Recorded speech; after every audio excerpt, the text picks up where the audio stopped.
ഷാബു പ്രസാദ്, രാഹുൽ മാങ്കൂട്ടത്തിൽ വിഷയത്തെ കത്തിച്ചു നിർത്തുന്നത് കൊണ്ട് ശബരിമല സ്വർണ്ണക്കൊള്ളയും അതല്ലെങ്കിൽ ശബരിമല സ്വർണ്ണക്കൊള്ള മറയ്ക്കാനാണ് രാഹുലിൻ്റെ കേസിനെ ഇങ്ങനെ നിർത്തുന്നത് എന്ന പ്രതിപക്ഷത്തിൻ്റെ ആരോപണത്തിൻ്റെയും ഒക്കെ പേരിൽ ഈ കാര്യങ്ങളൊക്കെ കേരളത്തിൻ്റെ പൊതുമണ്ഡലത്തിൽ നിന്നും കേരളത്തിലെ ജനങ്ങളിൽ നിന്നുമൊക്കെ മാഞ്ഞു പോകും, അല്ലെങ്കിൽ അത് വെച്ചൊരു ചെപ്പടി വിദ്യ നടത്താമെന്ന് കരുതുന്നതിൽ അർത്ഥമുണ്ടോ?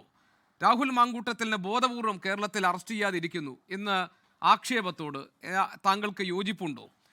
എങ്ങനെയാണ് ഈ രാഹുൽ വിഷയത്തെ സർക്കാർ കൈകാര്യം ചെയ്ത രീതിയും ഇതിനെ വലിയ ഏറ്റവും മികച്ച നടപടിയായി ഞങ്ങൾ സ്വീകരിച്ച ഏറ്റവും മാതൃകാപരമായ നടപടി എന്ന രീതിയിൽ കോൺഗ്രസ് അവതരിപ്പിക്കുന്നതിനെയും താങ്കൾ കാണുന്നത്?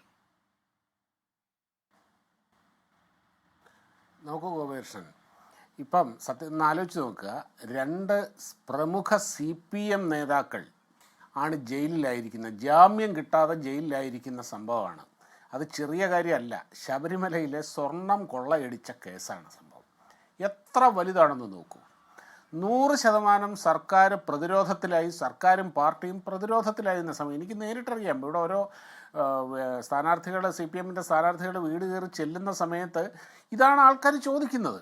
അങ്ങനെ നിന്ന അവസരത്തിൽ അവർക്ക് ഈ കോൺഗ്രസ്സുകാർ തളികയിൽ വെച്ച് കൊടുത്ത ഒരു ഗിഫ്റ്റാണ് ഈ രാഹുൽ മാങ്കൂട്ടത്തിൻ്റെ ഇഷ്യൂ എന്ന് പറയുന്നത്. തീർച്ചയായും CPM ആ അവസരം ഉപയോഗിക്കില്ലേ? ആരായാലും ആ കിട്ടുന്ന ഒരു അവസരം പറയുമ്പോഴും ഈ ശബരിമല സ്വർണ്ണക്കൊള്ളയുമായി ബന്ധപ്പെട്ട കാര്യങ്ങളിൽ അന്വേഷണം നടക്കുന്നുണ്ട്, അറസ്റ്റ് നടക്കുന്നുണ്ട്, അതിന്റെ നടപടിക്രമങ്ങളുമായി മുന്നോട്ട് പോകുന്നുണ്ട്. മുഖ്യമന്ത്രി ഇന്ന് പറഞ്ഞത് പ്രത്യേക അന്വേഷണ സംഘം ഏറ്റവും ഫലപ്രദമായ രീതിയിൽ അന്വേഷണം നടത്തുന്നുണ്ടെന്നാണ്. ഇതിലെവിടെയെങ്കിലും ഒരു മെല്ലെപ്പോക്കോ ഒരു തടസ്സമോ ഇക്കാര്യത്തിൽ ഉണ്ടായിട്ടുണ്ടോ?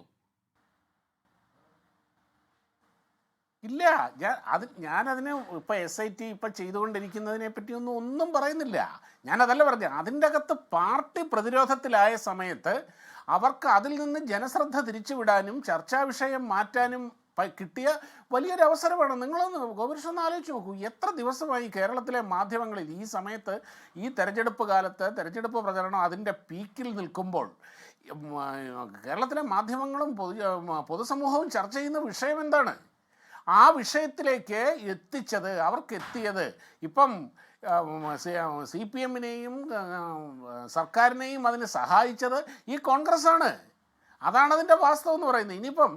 ഇനി എന്ത് തന്നെ പറഞ്ഞാലും ഇവർ പറഞ്ഞ് ഞങ്ങൾ ആദ്യമേ ഏറ്റവും ഉദാത്തമായ നടപടിയിലൂടെ ഞങ്ങൾ രാഹുൽ മാങ്കൂട്ടത്തിനെ പ്രാഥമിക അംഗത്വത്തിൽ നിന്ന് സസ്പെൻഡ് ചെയ്ത് യൂത്ത് കോൺഗ്രസ് പ്രസിഡന്റ് സ്ഥാനത്ത് നിന്ന് ഒഴിവാക്കി.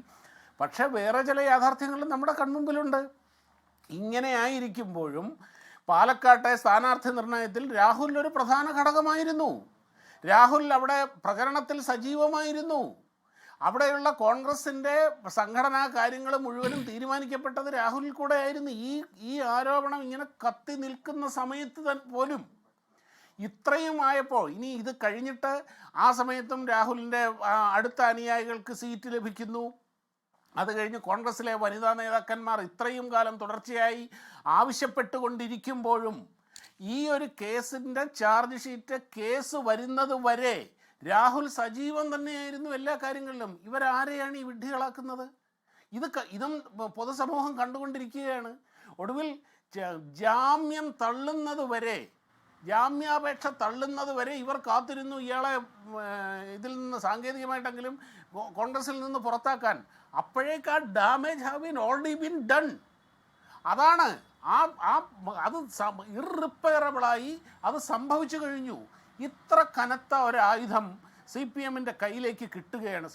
അവർക്ക് അവരുടെ സംഘടനാ സംവിധാനം വളരെ ശക്തമാണ്, അവരുടെ സോഷ്യൽ മീഡിയ പ്രസൻസ് വളരെ ശക്തമാണ്. തങ്ങൾ എത്തിപ്പെട്ടിരിക്കുന്ന വലിയൊരു പടുകുഴിയിൽ നിന്ന് കയറി വരാൻ ഈ കോൺഗ്രസ് ഒരു വലിയ കോണി അങ്ങോട്ട് ഇട്ടുകൊടുത്തു.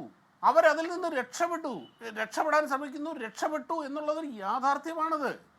അത് ഈ സ്ഥാനത്ത് ഏത് രാഷ്ട്രീയ പാർട്ടിയും ഇതുപോലെ നിർണായകമായ ഒരു സന്ദർഭത്തിൽ അത് ഉപയോഗിക്കും. ഇനിയും ഇപ്പോൾ ഈ പറഞ്ഞതുപോലെ താങ്കൾ പറഞ്ഞത് ശരിയാണ്, ഇവർ അറസ്റ്റ് വൈകിക്കുന്നുണ്ടെന്നുള്ളത് സത്യം തന്നെയാണ്. കാര്യം ഈ ചർച്ച ഇങ്ങനെ കത്തിച്ച് നിർത്തേണ്ടത് ഇവരുടെ ഇടതുപക്ഷത്തിൻ്റെയും സർക്കാരിൻ്റെയും ആവശ്യം തന്നെയാണ്. എൻ്റെ വിശ്വാസം ഞാൻ പറയാം, അയാളിപ്പോൾ ഒരു പക്ഷേ ഓൾറെഡി തന്നെ ഇവരുടെ കസ്റ്റഡിയിലുണ്ടാവും, അറസ്റ്റ് രേഖപ്പെടുത്തിയിട്ടില്ല, പുറത്തു വിട്ടിട്ടില്ല. ഇതിനും സാധ്യതയുണ്ട്. കൃത്യമായ ഇലക്ഷൻ്റെ തലേ ദിവസം ആ ദിവസമായിരിക്കും രാഹുലിനെ അറസ്റ്റ് ചെയ്തു എന്ന് പറഞ്ഞുകൊണ്ടുള്ള വാർത്ത വരുന്നത്. അവരത് ചെയ്യും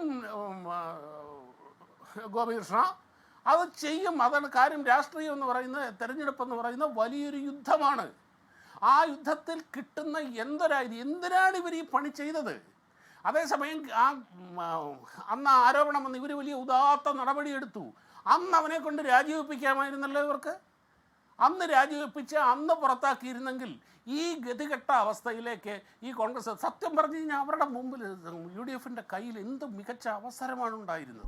ലോകത്തെവിടെയായാലും ഏത് സമയത്തും 24 വാർത്തകളും ഓഗ്മെന്റഡ് റിയാലിറ്റി പാക്കേജുകളും എക്സ്പ്ലെയിനറുകളും വിശദമായി കാണാൻ ഞങ്ങളുടെ YouTube ചാനൽ നിങ്ങൾക്ക് സബ്സ്ക്രൈബ് ചെയ്യാം.